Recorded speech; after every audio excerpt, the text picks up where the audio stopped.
1 2 3 4 5 question सगळे वाचून नाही झाले. आता मला सांगा जे वाचून झालेले नाही ते कोणत्या विषयाचे? मॅथ्स आणि मॅथ्स. मेजरली सगळे म्हणतात की मॅथ्सचे वाचून नाही झाले. रिझनिंग एक जण आहे. रिझनिंग कोणाकोणाचं वाचून नाही झालं? 1 2 3 4 वाचलेच नाही. स्किप केलेले कोण कोण आहे? सगळ्यात हुशार मुलं आहे ते. रिझनिंग क्वेश्चन्स सॉल्व्ह होतात असं नाही सॉल्व्ह नाही होत. जे मुलं मार्केटमध्ये बाहेर आल्यानंतर म्हणतात ना पेपर सोपा होता पेपर सोपा होता, त्यांच्यासाठी असतात ते तसे बनवलेले की त्यांनी बाहेर घरी बसून सोडवले पाहिजे मस्तपैकी 1 तास लावून एक प्रश्न आणि तो सोडवता आला पाहिजे त्यांना, म्हणजे पेपर सोपा होता. अशी मेंटॅलिटी आहे आजकाल. ठीक आहे, तुमची मेंटॅलिटी अशी ठेवू नका. मेजरली एक गोष्टीवरती लक्ष द्या, स्किप करणारा सगळ्यात हुशार आहे. ठीक आहे, ज्यांनी ज्यांनी स्किप केले त्यांचा स्कोर काय आला? हां ठीक आहे, व्हेरी गुड. अजून 56, अजून 55. 50 ते 60, 50 ते 60च्या मध्ये राहतील आज पोरं.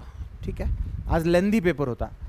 हाच स्कोर मला फक्त 56 57 आहे ना, नेक्स्ट टू नेक्स्ट टेस्टपर्यंत मला हाच स्कोर तुम्ही 60 अबव नेऊन द्या बस, दॅट्स इट.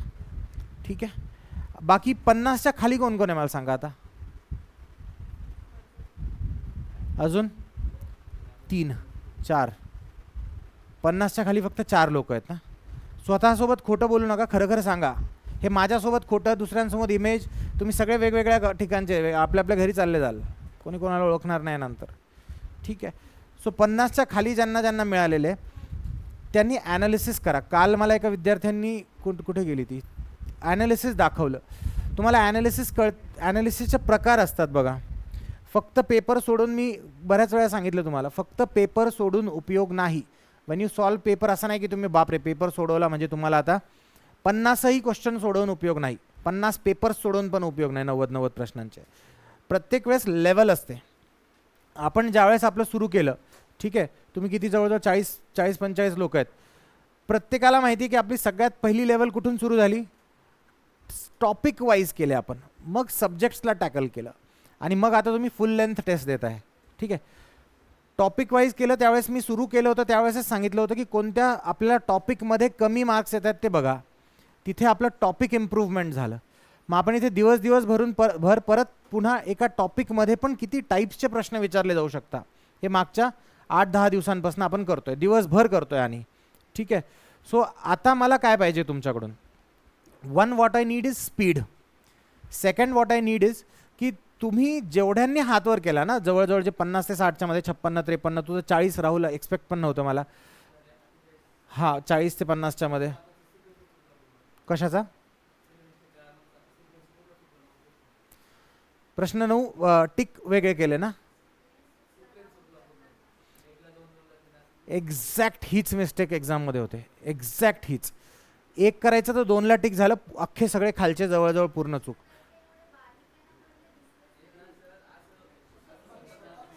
ऐका ऐका ऐका, आपण म्हातारे नाही होत. ठीक आहे, आपल्याला दिसतं. जर तुला दिसले नाही तर बाकीच्यांना दिसले असतील. पहिल्या दिवशी फॉन्ट मोठा होता, दुसऱ्या दिवशी फॉन्ट मीडियम होता, आज फॉन्ट छोटा आहे. पहिल्या दिवशी क्वेश्चन्स मीडियम टाईप होते, दुसऱ्या पेपरला अवघड होते, तिसऱ्या पेपरला सोपे होते, चौथा पेपर लेंदी होता. प्रत्येक पेपर प्लॅन केलेला आहे. ठीक आहे, तुम्हाला पूर्ण प्रॅक्टिस झाली पाहिजे ऑल टुगेदर. ठीक आहे, font English font same as it is आपला बॉम्बे हायकोर्टचा आहे, मराठी फॉन्ट वेगळा आहे. मराठी फॉन्ट पुढच्या वेळेस बॉम्बे हायकोर्ट सारखा राहील, नंतर स्पेसिंग वाढलेलं आहे. प्रत्येक टाईपची मी प्रॅक्टिस करून घेतो. ही पेपरची प्रॅक्टिस झाली तुमच्याकडून करून घ्यायची. मेजर गोल काय आपला? मेजर गोल हा नाही की नंबर ऑफ क्वेश्चन सोडवणं. ठीक आहे, नंबर ऑफ क्वेश्चन सोडून कोणी पास होत नाही. सगळ्यात महत्त्वाचं आपल्यासाठी ॲनालिसिस. आणि हे ॲनालिसिस पण करायचं कसं सगळ्यात महत्त्वाचं आहे. ही बॅग, हे ॲनालिसिस पण करायचं कसं हे महत्त्वाचं आहे, है ना. की बाबा मी पेपर दिला, आता मी सगळ्यात पहिले काय करू? सगळ्यात फर्स्ट प्रायोरिटी तुमची पाहिजे की सब्जेक्ट वाईज मी कुठे वीक आहे. मग तुम्ही लिहा मराठीमध्ये किती मार्क्स, इंग्लिशमध्ये किती मार्क्स, मॅथ्समध्ये किती मार्क्स, रिझनिंगमध्ये किती मार्क्स, कम्प्युटरमध्ये किती मार्क्स, जी केला सोडून द्या, जी केला मनावर घ्यायचं नाही. ठीक आहे, जी केला मनावर घ्यायचं नाही. हे 10 मार्क्स तुमचे आहेत. सेकंड थिंग, तुम्ही इथे जर केलं की मॅथ्स, मराठी, इंग्लिश मला कशामध्ये कमी येत आहेत, आता आज कमी येतील. ठीक आहे, पहिल्या पेपर एका पेपरनी कधीच ॲनालिसिस होत नाही. मी पहिल्या पेपरला तुम्हाला सांगितलं आहे नाही काय लिहा, दुसऱ्या पेपरला सांगितलं का, कारण की इथे मराठीमध्ये मला किती आहे, दुसऱ्यामध्ये मराठीमध्ये मला किती आहे, मग तिसऱ्यामध्ये किती आहे. आणि बरेच स्टुडंट आहेत ज्यांचं पहिल्या दिवशी कमी, दुसऱ्या दिवशी जास्त, तिसऱ्या दिवशी एक ग्रॅज्युअल त्यांचा ग्रोथ होत चालली आहे. मॅथ्स रिजनिंग सोडून, मॅथ्स रिजनिंग त्यांचं पण फ्लक्च्युएटिंग आहे. ठीक आहे, सो वी नेवर नो की एक्झामच्या दिवशी काय राहील तुमचं, तर मे बी तुम्ही अप्पर साईडलाच राहणार. तर सगळ्यात पहिले आपल्याला ही ॲनालिसिस करायची की माझं मार्क्स स्कोअर कसा वाढतो आहे. ठीक आहे, ह्याला म्हणतात first level analysis. Second level analysis ही आहे की माझ्या चुका फॅक्ट्समध्ये होत आहेत और कॉन्सेप्ट्समध्ये होत आहेत. फॅक्ट्समध्ये होत आहे की कॉन्सेप्टमध्ये होत आहेत, मी चुका कुठे करतोय. ठीक आहे, हे एक. Second, time of mistake. म्हणजे माझे फॅक्ट आणि कॉन्सेप्टमध्ये हे की मला कॉन्सेप्टच माहीत नाही आहे. ठीक आहे, मला कॉन्सेप्ट बिलकुल, ही कॉन्सेप्टच नवीन आहे माझ्यासाठी. समास विचारून टाकला, समासमध्ये काहीतरी वेगळंच विचारलं तर मला हे माहितीच नव्हतं. ठीक आहे, हे वेगळं मला माहिती आहे पण मला आलं नाही. ठीक आहे, ह्या कॉन्सेप्च्युअल पार्टमध्ये पण 2-3 गोष्टी आहेत, माहिती आहे पण आलं नाही. ठीक आहे, अपुरी माहिती आहे, अर्धवट माहिती आहे, वगैरे वगैरे. ठीक आहे, हे कॉन्सेप्ट. बाकी याच्याबद्दल मला सांगायची गरज नाही, फॅक्ट्समध्ये आणि डिफरंट कॉन्सेप्टमध्ये फरक मी पहिल्याच दिवशी तुम्हाला सांगून दिला होता. थर्ड थिंग तुम्ही काय करायला पाहिजे, फर्स्ट झालं फॅक्ट आणि कॉन्सेप्ट. तिसरं आहे time of error.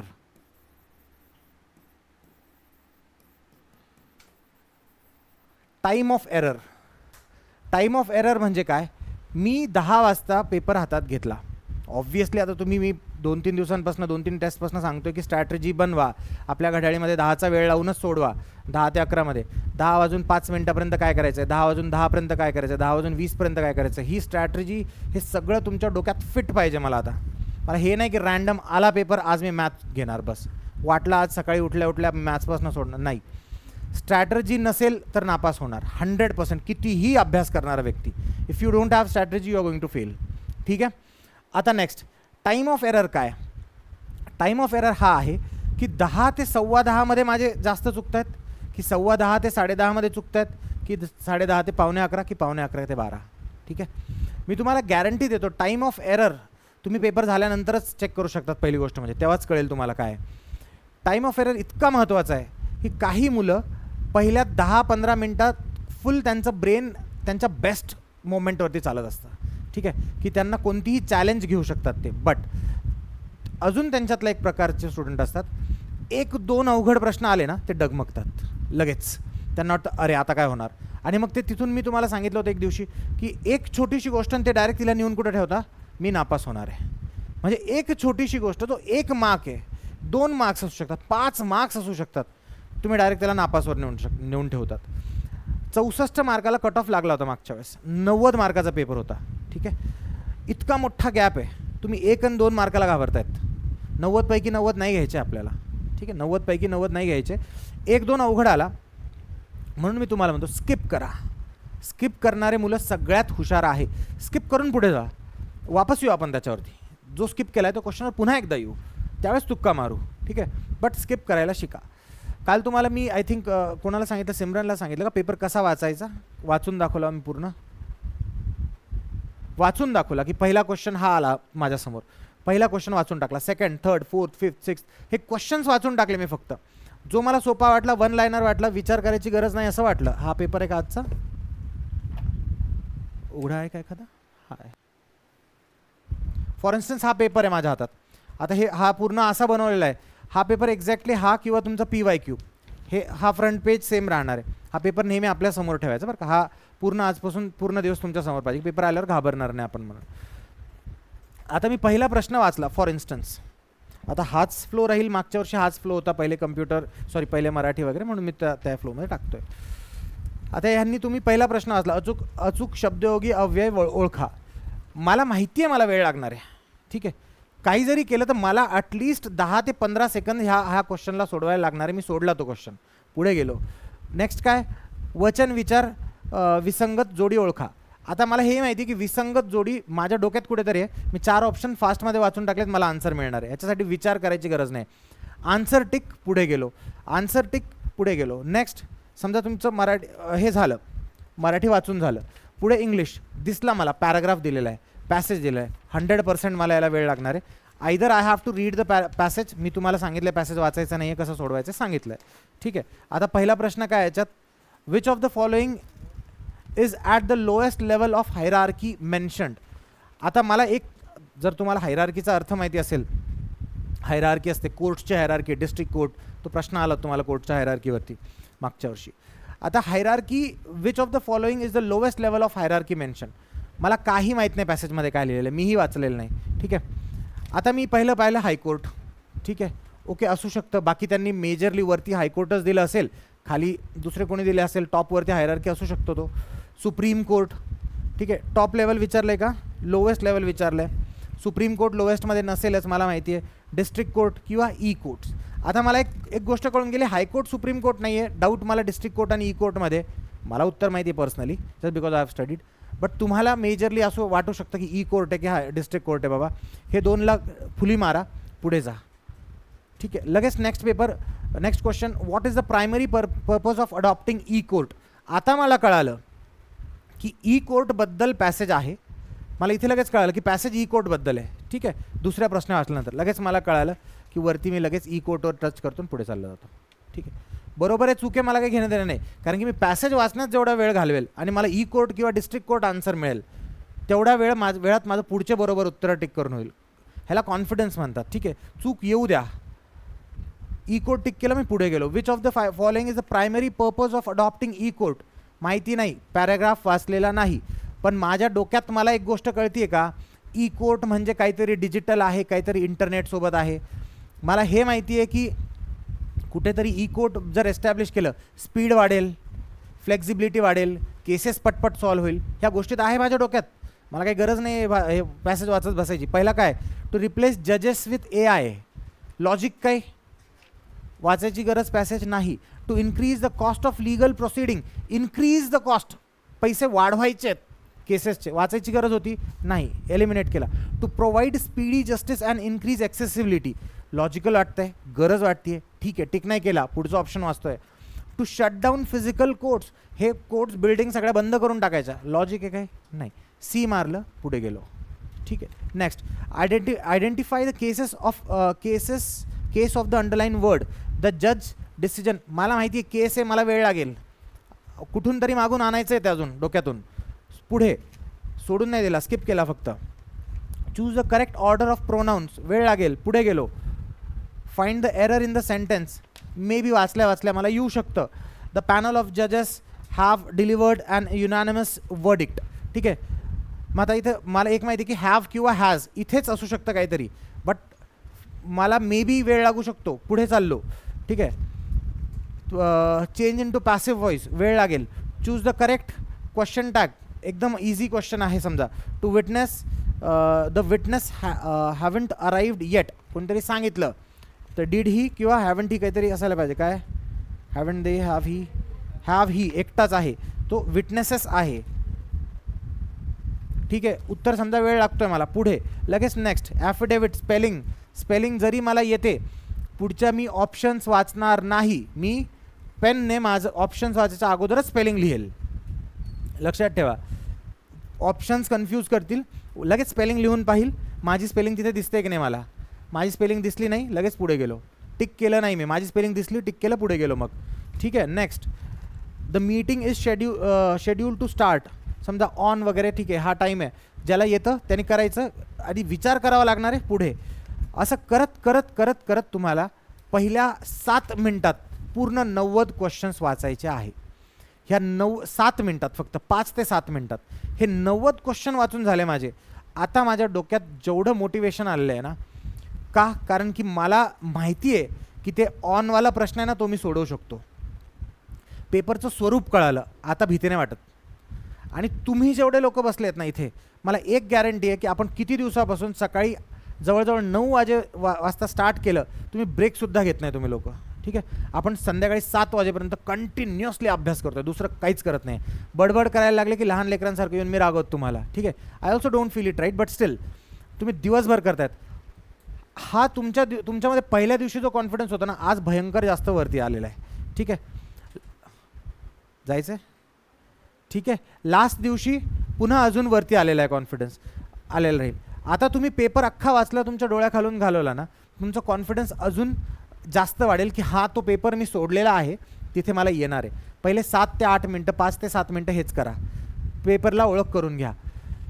Maths reasoning सगळ्यात मोठा डाऊट आहे याच्यामध्ये, मी इथे लिहून ठेवतो, विसरून जाईल मी. मॅथ्स रिझनिंगचा डाऊट हा आहे,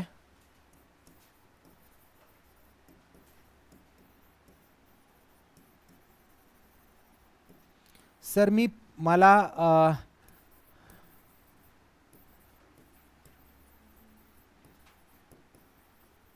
when I solve in class, मी क्लासमध्ये सोडवतो तेव्हा मला येतं, पेपरमध्ये मला येत नाही. आणि मी प्रॅक्टिस क्वेश्चन सोडवत असलो तेव्हा मला येतं, ठीक आहे.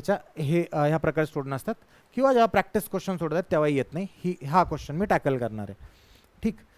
पहिली गोष्ट आता ॲनालिसिसवर. हे फर्स्ट लेवल ॲनालिसिस तुमचं झालं. काय केलं तुम्ही, सब्जेक्ट वाईज किती मार्क्स मिळाले बघितलं, फॅक्च्युअल और कॉन्सेप्च्युअल करेक्ट आहे का इनकरेक्ट आहे मी बघितलं. त्यानंतर टाईम ऑफ एरर मला कळालं की 10:15 10:30 माझी बेस्ट कोणती वेळ आहे ज्याच्यामध्ये मी लो होतोय किंवा लो होतीये, ठीक आहे. त्यानंतर मी तुम्हाला याच्यासाठी भरपूर टेक्निक सांगितल्या होत्या. फर्स्ट टेक्निक आहे कॉफी, सांगितली होती मी जायच्या अगोदर. सेकंड सांगितली होती पाणी. थर्ड सांगितली होती ब्रीद, स्टॉप अँड ब्रीद, ठीक आहे. एक ब्रेक पर्टिक्युलर टाईमला वेट करा, ब्रीथ करा, मग स्टार्ट करा. प्रेझेंट व्हा. जे पॅनिक झालेले असतात ते लगेच त्यांचा पॅनिकनेस लूज होऊन जातो, ठीक आहे. काही मुलं असतात जास्त असं बघत असतो, तुम्ही बघा एकदा एक्झाम हॉलमध्ये, मी त्यासाठीच एक्झाम हॉलमध्ये जात असतो. आणि की आपण त्यांच्याकडे बघा सोडवताना त्यांना पेपर,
हां बरं, अजून कोणाला काय पर्सनल प्रॉब्लेम आहे सांगा. आपले फक्त 2 पेपर होणार आहेत अजून. आज काय 21, एक 23ला आणि एक 25ला, 2च पेपर होणार आहे. तर प्रॉब्लेम असेल पर्सनल तर काहीतरी विचारा मला पटपट. कधी बंद झालं होतं काय की? हां 10 लागेल झालं होतं. हां एक दिवस ट्राय करा, पुढच्या पेपरला ट्राय करा, नंतर करू नका. ज्याला 10 मिनटापेक्षा जास्त वेळ लागतोय अख्खा पेपर वाचायला, तर त्यांनी 10 मिनटं तर लागायलाच नाही पाहिजे, 7 मिनटं मॅक्स टू मॅक्स. काय नाही नाही, ते वाचलेत तुम्ही क्वेश्चन्स आता, तेव्हा ते तुम्ही रट्टा करून टाकलेत आता. हां नाही, ते पेपर जे झाले ते झालेत. पुढच्या पेपरला 23 तारखेला पेपर राहील, त्या दिवशी हे ट्राय करा. ज्याला जास्त वेळ लागतोय त्यांनी करू नका, ज्याला 10 मिनटं लागतात त्यांनी लगेच 25ला करा, तो वेळ कमी होऊन जाईल. अजून कोणी काही पर्सनल क्वेश्चन्स? सर्कल डार्क करतोय ना आपण, सगळ्यात पहिले तर जाड पेन वापरा, जाड पेन वापरा. हा असा गोळा आहे ना, हा असा गोळा, ह्या गोळ्याला बाहेरून आत भरा, बाहेरून म्हणजे आधी बाहेरचा सर्कल गोल करायचा आणि मग त्याच्यानंतर याला असं करून टाकायचं. ठीक आहे, पण एक लक्षात ठेवा, तुम्हाला एवढा प्रॉब्लेम येणार नाही गोळे करायला. गोळे करायला प्रॉब्लेम कोणाला येईल, समजा मला हिने दाखवलं आत्ता साक्षीने, त्यानंतर ज्यांचं असा गोल राहणार आहे, ह्या गोलला फक्त असं भरायचं आहे तुम्हाला. गोळे करायला प्रॉब्लेम येणार नाही, कारण की आयोगाचीच देत आहेत ते तुम्हाला, तो गोळे करायला प्रॉब्लेम येणार नाही. मी हे देऊन दिलं तुम्हाला, कारण की मे बी जर मोठा आला तर, छोटा आला तर प्रॅक्टिस करायची गरज नाही, ते असं रेखाडलं तरी होऊन जातं ते. ठीक आहे, अजून काय प्रश्न आहे? छोटासा डॉट गेल्यावर रिजेक्ट नाही होत, असं एक स्क्रॅच गेल्यावर होतो मोठा थोडा. ठीक आहे, अजून शेवटी हा, मग आपण प्रॅक्टिस त्याच्यासाठीच करतोय ना. आता पॅनिक व्हायचंच नाही आहे. पॅनिक ज्या क्षणाला झाले त्या क्षणाला समजायचं की सिली मिस्टेक होणार, जे राहुलचं झालं आज. काय सांगतोय तो, 11 सिली मिस्टेक, आणि विचारलं का बरं, तर तो म्हणतो टाईम बघूनच सिली मिस्टेक वाढतील. तर प्रश्न चुकणारच आहे, सोडवून काय फायदा? सोडवून नाही फायदा, नाही तर मग घाबरून काय फायदा? ठीक आहे, त्यापेक्षा जे आहे ते चालू द्या, काय नाही होणार आहे. नंतर आपल्याला, तुला सांगतो प्रतीक्षा, नंतर आपल्याला सगळे प्रश्न येतात, सगळे. ठीक आहे, नंतर 100% सगळे येतात. एक्झाममध्ये आपण काय करतो ते मॅटर करतं. आता ते प्रश्न कोणते, विषय कोणता, ते महत्त्वाचं आहे, हो ना.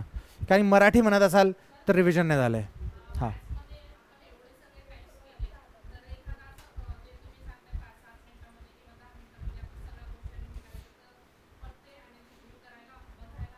मॅथ्समधले ते एक्झॅक्टली त्याच्यासाठी आहे.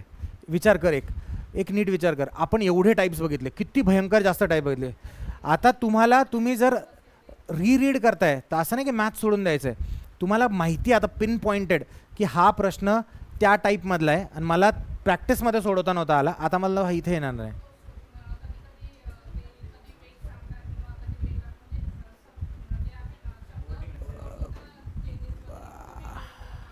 फर्स्ट रीडिंगमध्ये मला अपेक्षित नाही, मला फर्स्ट रीडिंगमध्ये 90 प्रश्नांमधून तुमच्याकडून फक्त 12 प्रश्न अपेक्षित आहे, 12 ते 13.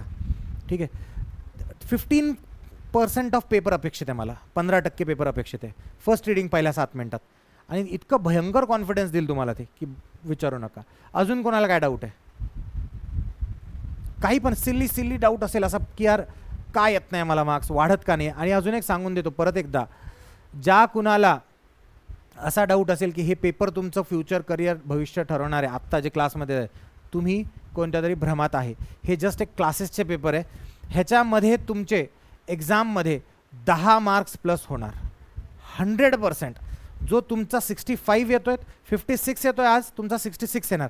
आजच्या पेपरमध्ये ज्याला 55 येत आहेत त्यांनी कमीत कमी 15 मार्क एक्स्ट्रा पकडून चला. ठीक आहे, 15 मार्क्स एक्झाममध्ये. आज आपण किती जरी 10 वाजता सोडवा पेपर बसून, किती पण 10 वाजता सोडवा तुम्ही, ठीक आहे, तुमची एक्झामच्या दिवशी जी एनर्जी राहणार आहे ना, ती तुम्ही आणूच शकत नाही. ती भयंकर जास्त हाय लेवलवर असते. तो सिरियसनेस त्या दिवशी, तो वेळ ते कोणीच आणू शकत नाही. ते तुमचे 15 मार्क्स वाढवणार म्हणजे वाढवणार. आजच्या पेपरमध्ये, इथून आधीच्या पेपरमध्ये 10 मार्क्स तुमचे वाढणार. 70वाल्याला 80 मिळणार, 80वाल्याला 90 मिळणार, 100% आउट ऑफ. ठीक आहे, कारण की हा पेपर बनवलाच अवघड आहे. हा पेपर बनवलाच त्या मेंटॅलिटीने आहे की मला दोन गोष्टी टेस्ट करायच्या आहे. एक स्टुडंटचं एक्झाम मेंटॅलिटी टेस्ट करायची आहे, स्टुडंटची एक्झाम मेंटॅलिटी टेस्ट करायची आहे मला, आणि स्टुडंटची कॉन्सेप्ट चेक करायची आहे. माझ्यावरती दोन रिस्पॉन्सिबिलिटीज आहे ना. कॉन्सेप्ट चेक करायची म्हणून मला काही क्वेश्चन्स कॉन्सेप्च्युअल पण टाकावं लागेल. त्या माणसाला स्टुडंटचे पूर्ण पर्सनॅलिटी चेक करायची, तो वेगळा. बाकी अजून काही?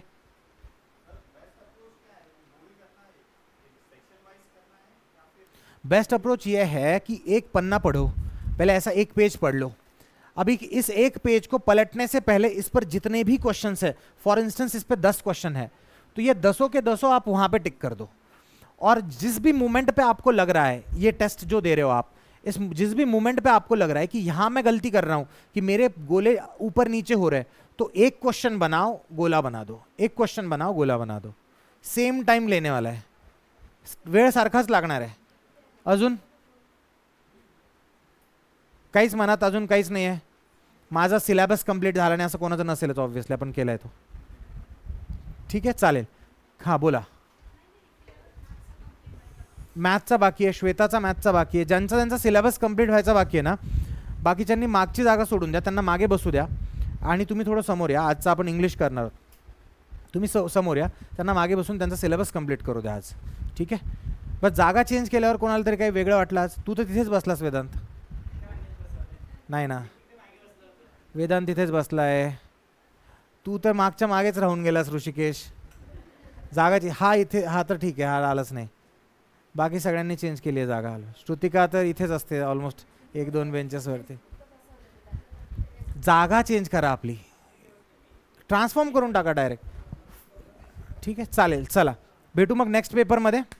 नेक्स्ट पेपर व्यवस्थित द्या.